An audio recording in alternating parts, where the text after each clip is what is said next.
শীত গ্রীষ্ম আর বর্ষা নাই, যখন মন চায় পিঠা খেতে তখনই আমি পিঠা বানাতে চলে আসি।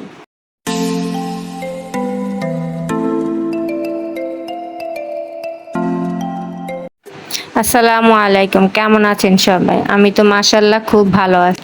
দুপুরবেলা মিছিল মিটিং মানুষের আছে। এখন দেশের যে কি অবস্থা হবে আগামীতে আল্লাহ পাকই জানে। আবার নতুন করে রাজনীতির দল শুরু হবে, রাজনীতি করবে। তো এখন বিকালের দিকে তো আমি চা বানাতে চলে আসি। বিকালের দিকে একটু চা না খেলে না ভালো লাগে না। চায়ের নেশাটা অনেক খারাপ নেশা। বিশেষ করে দুধ চা তো আমার খেতেই হবে। তো দুধ চা বানিয়ে আরেক চুলায় আমি দুধ বসিয়ে দিয়ে বারান্দা এখানে দাঁড়ালাম, ঘরে নিয়ে যাই। তো চলে আসছি ঘরে, দুধটা চুলায় বসিয়ে দিয়ে আসছি। চা খেয়ে এখন আবার আমি নারকেল নিয়ে বসে গেলাম। বাজার থেকে তাজা তাজা নারকেল নিয়ে আসছে। তাজা তাজা নারকেল দিয়ে পিঠা না বানালে কি ভালো লাগে? এই তো নারকেলটা আমি কুড়িয়ে নিলাম, আর নারকেল কুড়াতে কুড়াতে তো অর্ধেক নারকেল আমি নিজে খেয়েই ফেললাম। এই তো আমি সব পিঠার জন্য প্রিপারেশন নিয়ে নিলাম।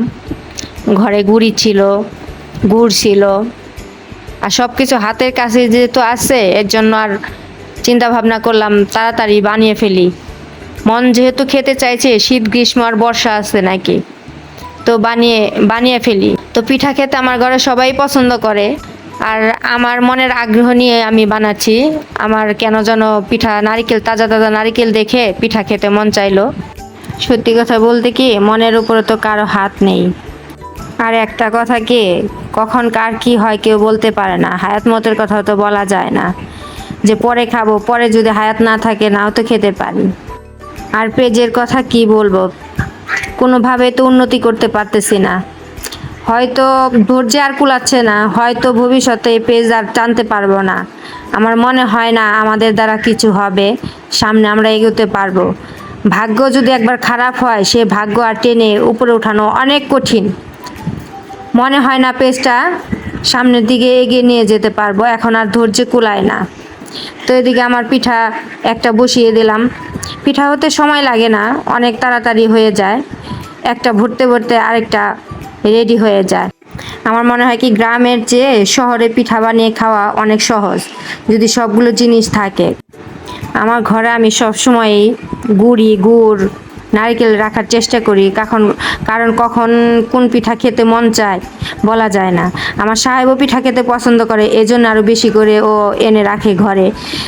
বাজারে গেলে যদি বলি যে এই জিনিস আনতে হবে এনে রাখো, তো ও ঘরে নিয়ে আসে। তো এই তো আমার একটা পিঠা হয়ে গেছে, দেখেন মাশাল্লাহ কি সুন্দর গরম, ও একদম গরম।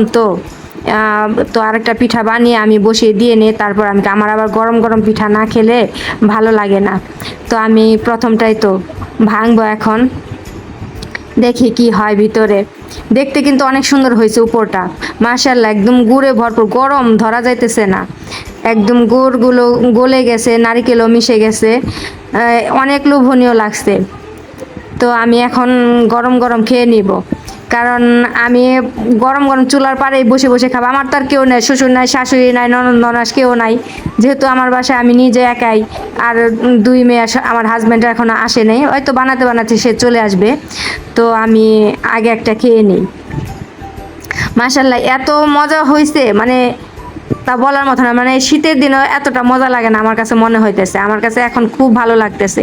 যেরকম পিঠা খেতে মন চাইছিল মাশাল্লাহ সেরকম বানিয়ে খেয়েও নিলাম। তো এই তো আমার আরও হয়ে আসছে এটাও। তো এখন দেখেন আমি 4-5টা বানিয়ে ফেলছি। তো এদিকে আমার সাহেবও চলে আসছে ঘরে, এখন গরম গরম খেতে দেব। ঘরে নিয়ে যাব এখন, দেখে ও চলে আসছে।